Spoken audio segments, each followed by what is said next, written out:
Well, good evening, everybody. I'm Rick Dancer, and wait, look what we've got going on here. We are at Arcimoto with Mark Frohnmeyer. Look at the utility vehicle. It's a great way to get around town. That is so cool. Yeah. So we're here at... Rick, Come on in, man. welcome to. Yep. There we go. You guys, this is the factory. So Where... box, and now it's we're cranking out vehicles here in West Eugene. Look at this, you guys. So this is where they're made. The fun utility vehicles are made right here in this warehouse out Actually, in West Eugene. yeah, you can see it go from, we basically go from raw materials over here through the tube laser and sheet laser right there. The metal gets formed and then goes onto the welding robots and final machining in the corner, and then parts go onto the assembly line right here. So raw materials to finished product, all under one roof. So you guys, this is Mark Frohnmeyer, and Hey everybody. owner of the company. What's your official title? Founder, president, chairman, And this has been a long test driver. and fun utility. That fun man, right? If it's not fun, people aren't going to get it. Yeah. The fun is kind of the spoonful of sugar that helps the clean tech medicine go down. So how many of you have you made so far on this? So this year we've put our first 2 series of vehicles on the road. We've got the Signature Series, which went out to some of our very earliest key supporters. Then we just finished the beta fleet at the end of September. So it's the next 15 vehicles after that. And we're about to jump in on what we're now calling our A series of vehicles, which is basically just one step before the retail production series. You're now a publicly traded company. Yeah, we went public in September of last year, actually in order to build all this. So we were in a kind of bodega design studio on 5th Street for about 10 years. Developing this product, and then went public in order to actually bring it to the world. But you guys, we're not here today to talk about this, even though we just did, because I think it's really cool and interesting, and you're going to see these things everywhere. We're all going to be driving them because we all want to have fun. But we're here to talk about a new voting system that you're going to be voting on here in Lane County on the upcoming ballot. And there's a lot of confusion about it. And so I want Mark, and we got another guy over here too. We're going to talk with Alan as well. They're going to explain kind of how this works. So let's go over here to a computer so I can show you what we're talking about. So Mark, I'm going to have you go ahead and sit down. I'll do it. So the star voting it's on your ballot. It's measure 20-290. This is Alan Zundel. Move up real close, you guys, so they can hear you. The two of us are the petitioners of the measure. And star voting is actually, it's super simple. It replaces the way that we vote right now, where we're limited to one choice on every ballot, with a simple 5-star scoring system. 0 means you give a candidate no support, 5 means you give them maximum support, and then the winner is just the majority favorite between the 2 highest scorers. So that is the system in a nutshell. And the reason why we're doing it is because we believe our current political system is really broken. Super broken. Super broken political system in a lot of different ways. So when we say the political system is super broken, it means it's everything from polarization to the influence of money in politics to all the voters who are more and more disillusioned every time that we're not getting real choices on the ballot. Partisanship, parties getting further apart, people being unhappy with each other just on the basis of their party affiliation. And ultimately it's ending up where the special interests get what they want, and more the people don't. So how does this change that, Mark? Well, and if you just think about it, so now, by the way, star voting is measure 20-290 only affects county offices. What that means is if it passes, then on your 2020 ballot, almost everything will look exactly the same, but for just the races for county commissioner or assessor or sheriff, you'll get this, hey, this is a new way of voting done here, pioneered here in Lane County for the very first time in the world. And you got to think about how we elect our county people right now. So for 2/3 of the people voting for county commissioner this time around, you're going to have one choice on your ballot. Right. One. And one choice is no choice at all. No. Right? And the reason why you're going to get one choice on your ballot is because that decision was already made in May. We have what's called a top 2 system for our county offices. This is different than the partisan offices for everything from state representative all the way up to governor. But for our county and our city elections, It's nonpartisan. All the candidates show up on one ballot in May, and if somebody gets 50%, then that person wins and is the only one to go onto the November ballot. The problem with that is that our May elections have super low turnout. Right. So like half the number of people sometimes turn out for the May election as the one that happens on the actual election day, which Right. is in November. So would this eventually do away with a primary? Well, it will do away with the primary for our county offices. Okay. Now, this is also being tried in Multnomah? There was a petition in Multnomah. This is the only one that is on the ballot Wow. anywhere in the world, to our knowledge. So we want to try this to see if it works on a county level. Yeah, and Is the hope that this would turn into something that would be on the state level as well? oh, certainly. And the Well, national? and Oregon has a long history of pioneering new reforms in the electoral process. Yeah, you think we're kind of ahead we of were our the time ones. that We way. were the ones when they used to call the initiative system the Oregon system, because Oregon was one of the very first states to do it. We had the first presidential primary. We were the ones to first do vote by mail, and so we have a long list of really leading the way for better election systems across the country. And the hope is that not only does it really change the way we look at elections here in Oregon, but that it actually has an impact all across the country. Because if we did, so how does it work? Can you show people how this works? Yeah, for sure. Okay, guys. So hold on. I'm going to turn this around. Well, and really quickly, so the reason why our current system is so broken is when you're limited to one choice on the ballot, that's only an equal choice if there are just two candidates. Anytime there are more than two candidates, if there are three or more, then the candidates who are more similar will divide the votes of their supporters. Which is what you see right, Right, here. what you see here. So even though yellow has 60% of the popular opinion, the green candidate there actually wins because the yellow candidates split the vote. And what that vote splitting fundamentally represents is an inequality in the weight of the vote. If you like two candidates and I like just one, I've got twice the voting power that you do. Right. And that's not what one person, one vote is all about. One person, one vote means that our votes are supposed to carry equal weight. And this problem just gets worse when you add more candidates. So if you think about our current top two elections for the county offices, that means more candidates, a bunch more candidates. We had 6 candidates in East Lane County, right? So 6 candidates in East Lane County. And you could actually have a top 2 election where both candidates together represent less than majority support of the electorate. Wow. Which is crazy. So here, 60% of the people voted for 4 different candidates, but they all had similar. It's in the same party, the same similar ideas. Right. But it split that vote 4 different ways. right. So the top two would be the two. So the So, top and this has 2. actually happened. This has happened in California and Washington, where they do it for partisan races. They've put 2 candidates of the same party who were both in the minority party in a district have made it to the general election ballot because of vote splitting. Okay, go continue. Right. So the key problems: one, we are asking our candidates, and particularly for our local people, and this is true at the city level as well. These guys have to run for a year to get a job to work for us. That's crazy. And don't, it's because they won in May in a much less representative election. So either way, it's a big mess. And you can see it in East Lane County right now, because in East Lane County, Heather Buck, Gary Williams, they neither got a majority. Both are on the ballot in November, and now they've just had to go raise a ton of money, which means, guess what? If both candidates if your only choices are the ones who have raised a ton of money, the money wins every election. Oh, I get what you're saying. Right. Yeah, because when you were saying that, I was going, so the money, it really is. So many voters want money taken out of the equation. Right. Or limited. This is a way that you can at least control it better. And with Star, there's one election. It's in November, and you're not forced to go, okay, who's the front runner on my side? You can actually look at the candidates and say, oh, I like this one. I'm going to give this one a 5. So if you look at what does a Okay, Star hold on, guys. ballot look like? Hold on, guys. Here's this. So this is what a star ballot looks like, you guys. Right. It's again it goes from 0, which means no support, to 5, which means max support. If you leave it blank, it counts as 0.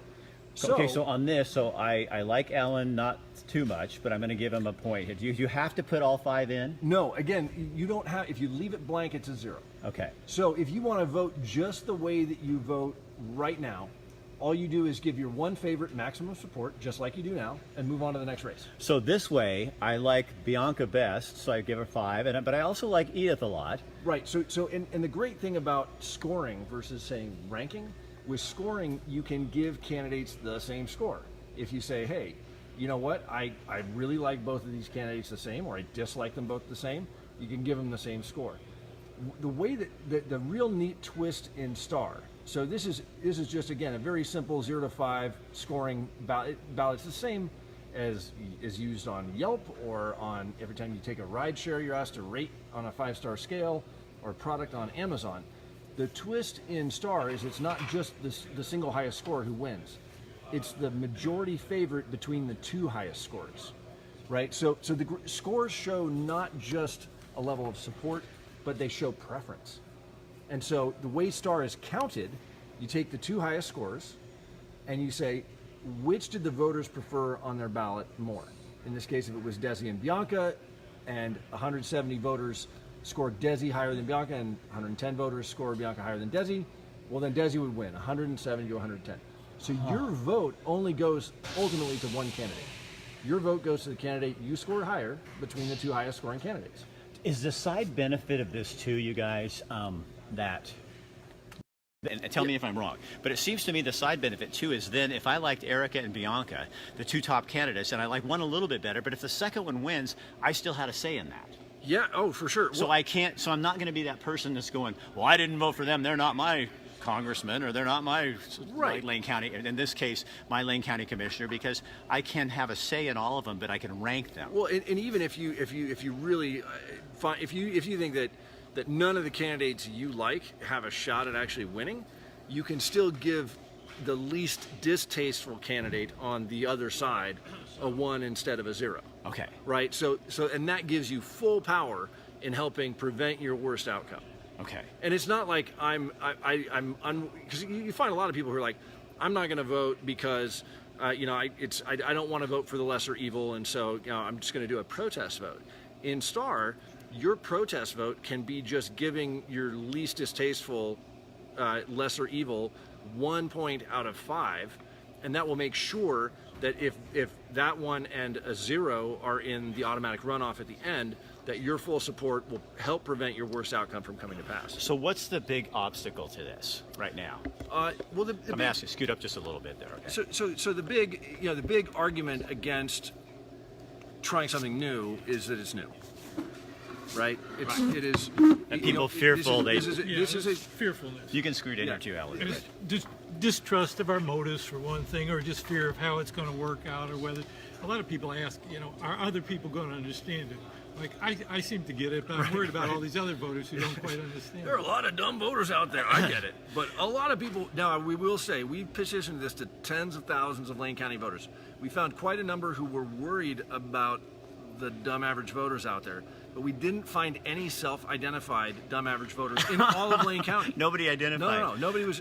They all got it, but they were worried that other people weren't going to get it. Alan, to answer your question, I hit Eugene Velo by accident. I'll pull it off when we're done. Just go away and ignore it, and we'll get back. He wants to know, what's this have to do with bikes? But actually, it's for bicyclists, too. Bicyclists make great voters.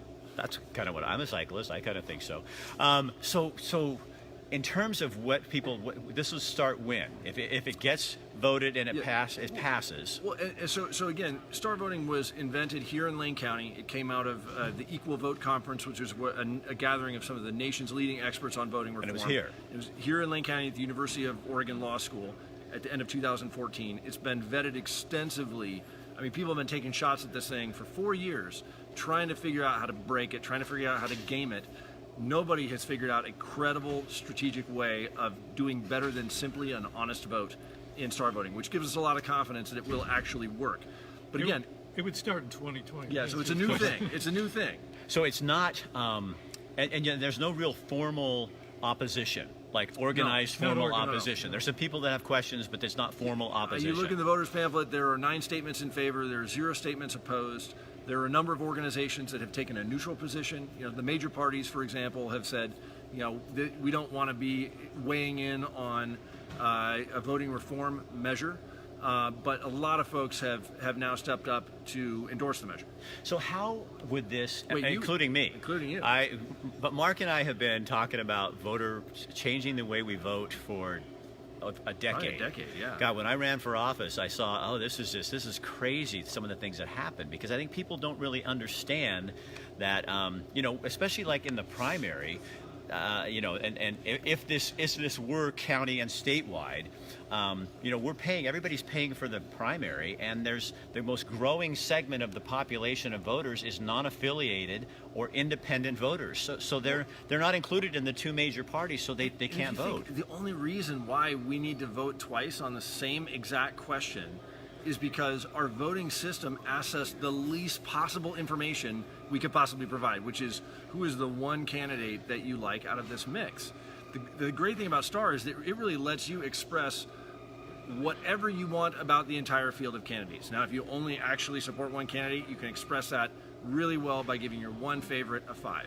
But if there's an election where you actually have an opinion about more than one candidate in the race, and I think we can probably all think about at least one election where we had an opinion about more than one of the people up for office, STAR lets you express that.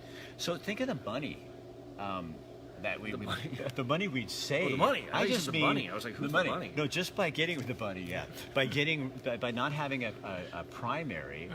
Think of the money we would save, and all that advertising and the stuff that people are so sick of, the negative stuff going on. It would get candidates, I think, from running. It would narrow your focus. You have this amount of time to really get that in, and you bombard it then, but you're not doing it for what seems like 2 years. And the good thing is, once you got it in place, it's really cheap and easy to do it for other offices as well, because people know how it works then, and each time you eliminate a primary, that's less space taken up on the ballots, less space taken up on the voters' page. And STAR actually can be, so for the nonpartisan offices, I think it makes perfect sense to just use one STAR vote in November. And you think about candidates. I mean, you ran for office. Right. But we had in Eugene, in the Ward 1 race in 2016, there were 3 candidates in the spring. They campaigned all through the winter. They knocked on doors in the rain. Nobody likes to open the doors to candidates in the rain. Then 2 of them went on, and again, it's for a city council job. These guys ran for a year, right, to get a job, to get yelled at in city council meetings and have nasty letters to the editor and all that fun stuff to serve us, and it's just crazy. So Kelly on here says, I love seeing these new ideas. Right on, Kelly. Well, vote yes on 20-290. It's on your ballot, please. I mean, deeply consider it, obviously. You guys, really look at this, because I think there's enough of us are frustrated with. How does this change the partisanship, do you think? How could this help alleviate what is now, to me, one of the largest problems we have in politics today? In the first place, candidates would have to look beyond party lines to try to get higher scores from other voters, because they'd want to bring their scores up as high as possible. You wouldn't want to rely just on your base, meanwhile other candidates are doing their best to reach across those party lines. So it pushes them all to think about all the voters and not just a small set. Because once you're elected, you do represent all those people. Right. I mean, you really do. That's the idea. If you're going door to door for a candidate, or if you are a candidate going door to door today, and you see one of your opponent's lawn signs in the yard, you just move on. Right. You don't even go to the door. In STAR, you're going to have an incentive to walk up to the door and say, hey, I saw that you have Rick's sign in the yard, but let me tell you, I want to be a 4 on your ballot. I know you're going to give Rick a 5, but I would like to have a 4. And maybe you can even put me at the same level. That's a great idea. So basically, it makes it so that voters can listen to more candidates, and it makes it so that candidates can listen to way more voters. So what would it be, the limiting factor to prevent 50 people on the ballot? Well, it doesn't change how people can get on the ballot, right? So ballot access is what it already is. You either get on the ballot by petition or by paying a filing fee for nonpartisan races. We don't expect, again, like, let's say politics is so awesome now that so many more people want to participate as candidates, and we're like, we got to figure out a way to turn them away. We got to make it harder to get on the ballot. If that is an outcome of this, then that's something that we can certainly do. But the hope is that we at least get more than one choice. I mean, think about it. The difference is between having choice on the ballot and all the voters here in Lane County who are going to have one choice on the ballot for their county commission offices. And a good thing about it, too, is when you bring in if you bring in more candidates with this system, there'll be candidates that are more serious.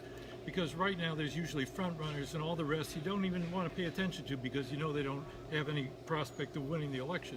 But now people will be attracted to running even if they don't have the support of a major party or a lot of funders, because they see the opportunity to actually get a serious hearing from the voters. Right, because right now you know who the front runners are, and it's just two. I Right. mean, you're down to two Almost people. every case. Every Yeah. case you have If not and just who are the one. fr- I mean, again, So the it's like, who are Pacific- the front runners? The front runners are the two who've raised the most money or who can raise the most money. And so the money the Green Party, wins the every Family time. Party, all the other parties, they're just there making their statements. This way, you could be more serious about it. Not thinking they're not serious, but this way, you have a serious opportunity to really make a dent and actually get a point. Pull yourself up with that score. And to reemphasize what he said earlier, even if there were 50 candidates, you don't have to give a score to all of them. You just give a score to the ones that you think have a serious chance of getting in the runoff or the ones you have an opinion about. You can ignore the rest. How does a layman find out more information regarding positions and candidates? So the voters guide will still have all the candidates that are on the ballot will be in the voters guide. I would, and Gina, I would go to meetings. You want to find out who people are, go sit down with them. These candidates, trust me, we go to a lot of things in meeting times, and you can go in there and ask your questions yourself. Go ahead. Yeah, well, there are candidate forums typically for all of like the East Lane County Commissioners hold that they're doing candidate forums all over the county in your area. And we would just expect that you would have a candidate forum that would have more than one person there, or more than two people there as options, and you can hear from them. And I would imagine the media would pay more attention to more candidates if more candidates have a real choice of winning. Right, that's a good point, because right now you have to prove your validity to the media, or we did. If you weren't a Republican or a Democrat and you were a third-party candidate, if you didn't have a certain amount of money or following, the Register Guard or anybody else didn't have to talk to you. And even worse, you're left out of debates. Yeah, they will leave you out of a debate because and there's a good reason for that, which is the spoiler effect. Right. It's not. I mean, it is. It's not them being It's not an mean. evil plot. No. It's that if you have candidates that are appealing who are not one of the two dominant candidates, then those candidates are going to, again, it's all about vote splitting. You're going to draw, those candidates will draw supporters from the candidate that they are closer to. So you as a voter, if you like more than one candidate in our current system, you're at a disadvantage. Your candidates are at a disadvantage. And really the media tries to shape it down to as close to a majority decision, and they have to do it by just selecting down to two. So how do people get more information about star voting and what's coming up? Because this is on your ballots are arriving in the mail this weekend. These aren't just great T-shirts; they're actually a website. So it's equal.vote. Tells you all about the star voting system. You can also sign up for the campaign at starlane.us. So Gina, would you put that in the comment section? Equal.vote. Starlane.us. Also starvoting.us. It's another Starvoting. great resource site for star voting. And you guys, all these little diagrams that Mark and Alan were showing us earlier, they're all in there. Yep. So that's how I went through and educated myself when he said, hey, Rick, you want to endorse this? And I went through and educated myself, and it was really easy to understand because it's not, I mean, no offense, but it's not brain surgery. I mean, this is 0 bad, 5 good. But it is unfamiliar to people, so it does take a little bit of thought. You should pay attention to the ballot when it comes up so you can reflect about it beforehand and know what you're voting on. You guys rock. Thank you. And again, this isn't going to change the state. It's not going to change right now. It doesn't change national, anything like that. It's just local issues. Any change is a risk, right? It's the risk of the unknown. It's what happening. We believe that things right now are so bad in the political world that we've got to try experimenting with something new. But it's experimenting on one item on your ballot in 2020. It's the rewards we believe so far outweighs the risk that it's time to give it a shot. So let me ask you one question, Mark, real fast here. Is you've been working on something like this. You've had other things that you've looked at, and I mean, you've been doing this for how long? Well, I mean, it's a personal story. I mean, I experienced my first spoiled election when I was 16 years old in a very personal way. My dad ran for a high state office. He ran for the governor in 1990. And there was actually a deliberate third-party spoiler, not a third-party, an independent spoiler. This is when the far right was attempting to exert control over the moderate Republicans in Oregon, and it resulted in a split vote and a plurality win. And it was just, as a 16-year-old kid, I was like, that's not how I was taught that democracy was supposed to work. Right. I thought that the majority was supposed to win, and in every spoiled election, the majority loses, and it ends up that the people as a whole don't get what they want as a result. And his dad's Dave Frohnmeyer, a friend of mine, and has since passed. But he, So- it was a big deal in the news. But It was that huge. I mean, that really made me swear off politics for like 10 years. But the more I thought about it, the more I was like, there's got to be a way to do this better. There's just got to be a way to do it better. So you've been working on it all those years since then. Basically chewing on it for like 25 years. I mean, seriously, you guys. Almost 30 years. Seriously, Holy cow. I mean, he has been at the forefront of this, and I'm not trying to, puff you up too much, but I think that is so. Almost 2/3 of my life. It's crazy. So what do you think? What do you think your dad would be thinking? Well, he was actually probably the last truly significant piece of legal work that he did was the amicus filing for the Equal Vote, and he chaired the Equal Vote conference. I think he would have been pretty stoked. So this is somewhat personal too. There's definitely a personal element. I think that's a good thing. I think your dad would be really proud of you. I would hope so. Yeah, I think he would. And there's a lot of other people out there who are going to really see this system for a change. So for all of you folks, this is where I just kind of take my little thing. All right. So for all Take it you away, folks, Rick. so all you guys who are complaining and irritated and frustrated with the money in politics and all that it doesn't work and this doesn't work and the partisanship and all this that we're seeing right now, what do you got to lose? Here's a system that's been well vetted. It is simple to understand. You just have to. This is like a little tester. We're going to put our feet in the water. It'll work on Lane County elections, and then maybe this could be the solution to the problem we're seeing in the nation right now. I believe that. I mean, I think it really could. So why don't we be on the forefront right here in Lane County and do something really positive to change the way, instead of just griping and bitching about it, maybe it's time we actually should do something about it. So here's your opportunity. Again, the ballot measure is 20-290. So go, and Gina, put those sites in there on the comment section. Thank you so much for doing that. I think I might have a picture of what it would look like on the ballot. Anyway, 20-290. It says score, then automatic runoff voting. Shall the county adopt score, then automatic runoff voting for county offices? and you say yes. Yes, please. We can ask. All right, you guys. So take this, if you would, for us. Share it on your page, because there may be other people who would look at this and say, hey, I want to be a part of that. Yeah, thank you, Gina. She just put the number on there. Man, you could be my secretary. I'm going to hire her. And again, thanks for bringing us out here. And Awesome. we'd love to come back. Really and see what appreciate you're you doing. coming to take a Hey, look. and thank you. Good to meet Alan you. corrects me. He got me. I said something on there one day, and I was incorrect, and he kindly came on and corrected me, and I do appreciate that, because I want to get this right, and we want to do it the right way. So let's be true Oregonians and get this thing passed. Any Okay? more questions anyone has online, we got a Facebook page you can ask. Alan loves answering questions on our Facebook page. So you can put them on here, and Alan can find these on here. You can go on the comment section and just write Just in you there got to too. be nice to him, though. Oh, go on the- Some yeah. people on there have been super not nice to him. And I'm old, I get cranky. He gets Oh, a little hey, cranky. I can't wait to be there. I'm getting there. All right, you guys, thank you very much. We'll see you tomorrow. Take care.